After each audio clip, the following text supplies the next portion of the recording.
गुरु हो, सदगुरु हो, सन्यासी हो, गृहस्थ हो, कहा गया है कि साधु संत गृहस्थ सन्यासी सबके गले लगावत फांसी। लोभ ऐसा है दिव्यात्माएं, वह धर्म स्थल पर जा करके भी क्या करेगा, वो 5 रुपया आरती में डालेगा भी तो अगल बगल देखेगा, वो देख तो नहीं रहा, तो 5 रुपया डाल देगा तो 10 रुपए का सिक्का निकाल लेगा। लोभ आ जाएगा, कल चल 5 रुपया तो आज पाए।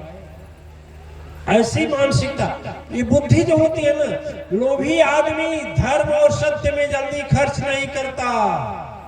मदिरा में किसी को गोली मार करके कई लाख रुपया जज अदालत में दे देगा घमंड की रक्षा के लिए, लेकिन एक गरीब को, गरीब का लड़का तड़प रहा है, पैसे बिना मर रहा है, उसका सहयोग नहीं करेगा। यह है विचारधारा जिसकी बुद्धि भ्रष्ट है दिव्यात्माएं। जहां कुलक्ष्मी का वास है, वह कुलक्ष्मी जब जाती है तो अपना खर्च दुष्ट कार्यों में ही कराती हैं, और जहां सत्य और शुभ लक्ष्मी है वहां रहती है तो जीवन स्वर्ग सा रहता है। और वो खर्च करता है व्यक्ति तो लोभी बनकर नहीं, दानी बन करके वही जीता। लोभ बड़ी बेकार चीज है। आपको कहूं, लोभ की थोड़ी सी एक छोटी सी बात कहकर बंद करेंगे। लोभ, एक आदमी था, लड़का नौजवान था और गया नारियल बेचने वाले के पास। सोचा कि भाई चलो, दुर्गा मंदिर में लोग जा रहे हैं, नवरात्रि का समय है, सभी तोड़ रहे हैं नारियल, चल हम भी लेकर के तोड़ देंगे, कुछ तो मिलेगा। कहा जा रहा है पनिए जाएगा, नारियल उठा लेगा। लेकिन लोभी आदमी था। लोभी आदमी जब गया खरीदने, दुकानदार से बोला कितना दाम है? कहा है 50 रुपया। कितना? कहे 40 में देगा। कहा 40 में देंगे। 40 तो हम खरीद कर लाए, 40 में दे देंगे। कहा बोल कहां से खरीद कर लाया है? लोग दूसरे सीढ़ी पर चढ़ा रहा है। वहां गया, कहा कि 40 में। कहा थोक जहां मिलता है वहां से, उसके यहाँ गया। कहा कितना दाम है? बोला 40 रुपया। कहा भाई 40 नहीं बोल, 30 देगा। कहा 30 मिलता है, जो बेचता है वो देगा। उसके यहाँ गया, कहा कितना दाम है? कहा 30। कहा 30 में 15 में देगा। कहा 15 में देंगे, जो चढ़ ले तोड़ ले। कहा फ्री में मिलेगा। क्या हुआ? फ्री में। अब चढ़ने को तो चढ़ गया,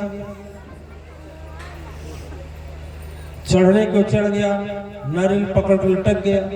अब नीचे देखे तो अब कैसे उतरे? शरीर भी थक गया। अब नीचे न ऊपर, गिरे तो चकनाचूर। इतना में हाथी वाला आया। हाथी वाला पूछा, अरे भाई योगा, कौन सा योगा करा रे तू? काहे खड़ा है? अरे भाई काहे खड़ा है? कहा करे 15 रुपए की लालच में। 15 रुपए की लालच में आए। अब क्या करे भैया, हमको उतार देते तो बड़ी कृपा होती। कहा फ्री में उतारेंगे, और 500 देगा। कहा जान बचे तो लाखों गया। पछताया कि 15 रुपया गया। 15 रुपया खातिर कितना जा रहा है? 500। सोच विचार कर फिर किया, 15 रुपये ही देना ठीक था। सूर्य में 30 ले लिए होते, 85 ले लिए होते, अब 500। वो बोला क्या सोच रहा है रे, बोल हम जाए क्या? हाथी वाला चिल्लाया, नहीं आओ। हाथी वाला आया, कहा चाल फ्री में। कितना मिल जा रहा है? कितना मिल रहा है? 500। अब हाथी वाला हाथी पर खड़ा हो गया। हाथी पर खड़ा होकर के और उसको कहा ठीक है, तुम एक काम कर, मेरे कंधे पर अपने पैर को रख दे। आप पैर को जो कंधे पर रखा हाथी वाला, और तुरंत जैसे हाथी जो था, हाथी पर आदमी था, महावत था, महावत पंजे की बल खड़ा हुआ, क्योंकि वो थोड़ा ऊंचाई था। जब पंजे की बल खड़ा हुआ तो हाथी समझा कि मुझे आगे जाने को कह रहा है। समझा ही नहीं, हाथी चल भी दिया। अभी क्या करे, जल्दी से उसका दोनों पैर पकड़ करके खड़ा अब दोनों खड़े हैं। क्या भाई? ऊपर वाला सोच रहा है भाई 15 का लालच, हाथी वाला पूछ रहा है भैया 500 की लालच। इतने में घोड़ा वाला है, घोड़ा वाला वे तुम नीचे ऊपर क्या कर रहे? रेपड़वा। ऊपर वाला बोला भैया 15 रुपया के लोभ के कारण। हाथी वाला बोला भैया 500 रुपया के लोभ के कारण। तो कहा भैया उतार दो हम लोगों को। तो कहा कि उतारेंगे तो याद रख, तुम यदि उसको उतारने के लिए 500 रुपया ले रहा था ना, तो हाथी वाला सुन तुझसे भी हम 500 लेंगे। कितना? हाथी वाला कहा चल भैया क्या करेंगे, दे देंगे, जिंदगी तो बची रहेगी। घोड़ा थोड़ा बदमाश था, घोड़ा बदमाश था, होते हैं ना घोड़सवारी की है कभी। घोड़ा पर अब इसको कितने की लालच लगी? अरे 500 तो देगा पहले वाला, आप 500 ही देगा। कितने की? 1000 की लालच हुई ना। अब सोचा 1000 की लालच, 1000 मिलेगा। अब घोड़ा के ऊपर खड़ा हो गया, कहा चल भैया 1000 तो मिलने वाला है। और जब घोड़ा के ऊपर खड़ा हुआ कहा घबराओ नहीं, तुम अब मेरे कंधे पर पैर रख ले। हाथी वाले को बोला, महावत बोला कि थोड़ा और ऊंचा कर, मैं एड़ी को ऊपर कर। वही जानते हैं पंजे पर खड़ा हो जो। अजय पंजे पर खड़ा हुआ, घोड़ा को गुदगुदी लगा। अजय घोड़ा गुदगुदी लगा, घोड़ा भाग गया सब। आज भाग गया तो उसका पैर पकड़ कर खड़ा। किसका? महावत वाले का, हाथी वाले का। पकड़ जब 3 हो गए, बोला भाई अब क्या होगा? तो कहा जो पहले पकड़ा था भाई देख, कभी नाव गाड़ी पर, कभी गाड़ी नाव पर। अब हमारा हाथ दर्द कर रहा है, सोच लो। अब हमारा हाथ दर्द कर रहा है। घोड़ा वाला भी पकड़ा और महावत भी पकड़ा, अब छोड़ने वाले हैं। बोलो। दोनों चिल्लाए नहीं नहीं नहीं छोड़ना, नहीं छोड़ना, नहीं छोड़ना, नहीं मर जाएंगे, मर जाएंगे। बोला तो नहीं छोड़ेंगे तो याद रख, हमसे 500 ले रहा था ना, याद कर। 1000 तुमसे लेंगे, 1000 है, 1000 हाथी वाला से 1000। कहा भैया मंजूर है, छोड़ना मत, हो सकता है कोई आ जाए। अब तो नजदीकी है, थोड़ा 2 आदमी आ जाएंगे तो भी हो जाएगा, थोड़ा और हिम्मत कर। कहा बोला ए महावत देगा ना 1000? बोला हाँ हाँ देंगे। दूसरा से पूछा तू देगा ना 1000? कहाँ देंगे?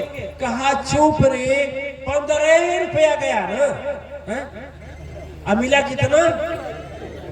2000 में जब नारियल लगे तो इतना, जैसे बोला इतना नारियल मिलेंगे, तब तक लिए दिए तीनों लालची। इसके बाद बताइए कितना लगा होगा? कुछ सोचिए कितना लगा होगा। अरे हॉस्पिटल गए होंगे, अच्छा पोस्टमार्टम में गए होंगे। यदि हॉस्पिटल गए होंगे तो भी तो कई गुना गया कि नहीं गया होगा, नहीं गया होगा। 500-1000 रुपये तो एक्सरे में लग जाएगा। तो दिव्य आत्माएं, जब लोभ के पीछे हम भागते हैं, बुद्धि हमको लोभ सिखाती है। अच्छा देखिए, आज भाई का भाई बेईमानी कर रहा है, लोभ के लिए कर रहा है कि नहीं कर रहा है? क्यों? मोचू सिंह कहते हैं, आए हैं तो देखे थे। मोचू सिंह के यहाँ क्यों रहे थे? हाँ, बैठे हुए थे। एक कोई आई देवी जी और एक कोई हमारा भाई पहचान में है, हमारा भाई हमारी संपत्ति ले रहा। हमने कहा देखो भाई, यदि भाई की संपत्ति ले रहा है ना, लेने दो। जैसे मिट्टी होती है ना, मिट्टी के हांडी में नमक रख दो, नमक मिट्टी के हांडी को खा जाती है। आप लोग देखे हैं? देखे हैं? आपके नए बच्चे क्या जानेंगे, आप लोग जानते होंगे। जिस तरह से मिट्टी का बर्तन गल जाता है नमक से, उस तरह से बेईमानी करने वाला व्यक्ति गल जाता है। दिव्य आत्माएं, शरीर के अंदर इतनी ऐसी बीमारी लगती है कि शरीर गल करके ऐसा दुर्दांत जीवन हो जाता है कि उसका। इसलिए लोभ क्या होता है? लोभ क्या होता है? लोभ ऐसा होता है, ससुर जी बैंकॉक में थे। कहाँ थे? बैंकॉक में 5 लड़के थे। मरने का समय आ गया, 5 बहुओं की बारी बारी पारी आती। सच्चाई बतला रहे हैं, सच्चाई घटना। बारी बारी पारी आ रही थी। 1 घंटा और रहेगी, 1 घंटा और रहेगी, 2 घंटा और रहेगी। अब ससुर जी कम, लेकिन ससुर जी अपने अंगुली में अंगूठी पहने थे बहुत बड़ा। अरे 100 ग्राम 50 ग्राम सोने का। तो जब बड़ी बहू गई डिप्टी में मतलब उनको देखने के लिए, देखभाल करने के लिए, पानी पिलाने के लिए, दवा देने के लिए, आज चाहे अब अंतिम समय है मुंह में गंगा जल डालने के लिए, कुछ भी। तो एक बार जब मुंह में जल डालती थी तो दाएं बाएं देखती थी, फिर खूब जोर से खींचती थी क्या? अंगूठी। फिर कोई आ जाता छोड़ देती थी। अरे हमार पापा, अरे हमार पापा। ठीक है, बड़ी बहू बड़ी मान रही है, ठीक है। फिर चला गया, फिर खींचती थी। उसकी ड्यूटी चली, खत्म हो गया, दूसरे का बारी आ गया। अब वही काम वो भी शुरू करना शुरू की। खींचते खींचते इतना सूजन हो गया कि वह क्या हो गया? फूल गया, मोटा हो गया, फूल गया। और जब सूजन हो गया तो यहाँ से यहाँ तक छोटी बहू का पता लगा। छोटी बहू की जब बारी आई, अब प्राण निकलने वाला था। छोटी बहू क्या की? एक रखी थी टांगी जानते हैं, कुल्हाड़ी। आओ देखी नताओ, धीरे से चारों उंगली मोड़ करके खटाक से मारी। अंगूठी निकल गई, अंगुली निकल गई, अंगूठी रख ली। ठीक है। अरे हमारे बाबा, अरे हमारे पापा मर गए, मर गए, मर गए। ठीक है। लोभ, दिव्य आत्माएं, लोभ जब मनुष्य के जीवन में आ जाता है, जब लोभ आ जाता है, कितना लालच हो जाता है उसके अंदर कि वह पाप पर पाप करता जाता है, दुर्दांत पाप करता है। और ऐसा पाप करता है कि वह कभी क्षम्य। लोभ कैसे जाएगा? गर्वेश्वर जी बोलते थे पहले कि एक दिन सारा संसार को छोड़कर जाना है। यदि 10 रुपए तुम धर्म के लिए दान नहीं कर पा रहे हो, उसमें तुम्हारी प्राण बसा है, तो बताओ कल के तुम 10 करोड़ की संपत्ति कैसे छोड़ोगे? इसलिए अभी से दान देना शुरू करो ताकि तुझे त्याग की भावना प्रकट हो। समझ गए? दिव्य आत्माएं मन में के अंदर जो शैतान बैठा है, वही लोभ भी प्रकट करता है, वही अभिमान भी प्रकट करता है, वही क्रोध भी प्रकट करता है, वही मद भी पैदा करता है, मत्सर भी वही पैदा करता है। वही बुद्धि को भ्रष्ट करके आपको ऐसा कर देता है। यहाँ आने क्यों नहीं देता है? क्योंकि आओगे तो तेरे ऊपर उस दानवी अवगुणों का राज्य नहीं चलेगा। यहाँ आओगे तो धीरे धीरे निर्मल हो जाओगे, पवित्र हो जाओगे, पावन हो जाओगे, चलेगा नहीं। ठीक है। न तेरे अंदर वासना रहेगी, न तेरे अंदर लोभ रहेगा, न तेरे अंदर मोह रहेगा, न तेरे अंदर घमंड रहेगा, न तेरी बुद्धि कुबुद्धि होगी।